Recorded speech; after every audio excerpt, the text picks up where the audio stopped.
Welcome to the video. Triple Nipple Nick here with another book review. I actually have the author with me right now. Today we're talking about Magicians of the Gods by Graham Hancock. Super small book. You can see it's barely paper thin, just a couple pages. Anyways, so if you know about Graham Hancock, maybe you've seen him on some podcasts, you've seen his Netflix series, you know what he's all about. He kind of suggests an alternative view to mainstream archaeology about when civilization started to form and how that happened. I'm not going to go into his whole theory because he'll explain it better than I could. But overall, he talks a lot about this idea that there was a large, devastating comet impact and subsequent flooding around 10,000 years ago, or 12,000 years ago, that kind of wiped out a bunch of what he believes were ancient civilizations around the world. And that after that, when we saw farming and agriculture come up around the world and all these sudden explosions of civilizations, it was actually from people from those lost civilizations getting restarted. And he has multiple huge books, and he goes on and on. It's basically his life work is this. And if you kind of have some context of a critical view of mainstream science, from a view of it kind of being ideological and closed-minded and stuck in a paradigm, and if something doesn't fit within that paradigm, well, then it's just assumed that it's false and the data is not relevant just because it doesn't fit within the paradigm, which just reinforces the paradigm.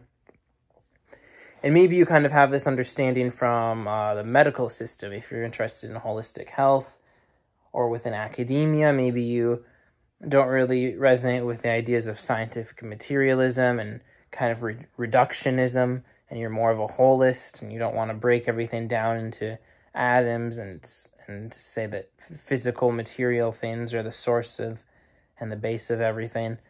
So if you have this kind of context, this is really going to resonate with you because he really goes against the mainstream archaeology and explains the ideology that's within it, and it's within this niche of archaeology. And I'm not someone who's just interested in archaeology, but the fact that this is the history of our species that we're talking about, it's really interesting to think about some alternative points of view.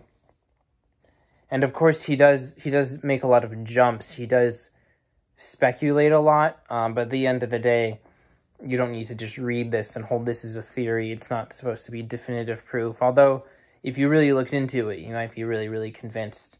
But for me, as someone who doesn't really understand these things, it kind of just helps me break free of the conditionings I have for stories about how our civilization came to be and humanity's history. So yeah, I would say it's just a really interesting book, and it's interesting to think about. If you kind of just want an introduction, you can go watch his Netflix series or go look for some of his podcasts. And that'll help. There's where he'll start to talk about it. The one thing I had with this book is that I constantly found myself like Googling the images. If you look, there's some images in this book, that's for sure. But it's hard because they're all like right here, there's like 8 pages of images, but overall, a lot of the book, you forget, like you're not, I'm stupid. I don't know what Göbekli Tepe is. I don't know.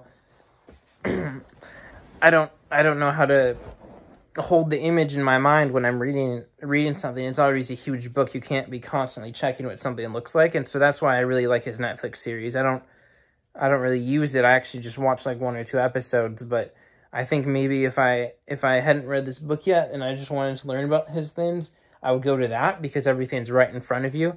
However, this book really, really goes into depth. So I started watching some of his podcasts on YouTube, and I thought that was really interesting. They pulled up some images, but I wish I'd started with his TV series or Netflix series because it really helps to have the images to go along with it. But nothing's going to go into depth quite as much as this book, and be quite as convincing. So this is Magicians of the Gods. He had another book, Fingerprints of the Gods. Yeah.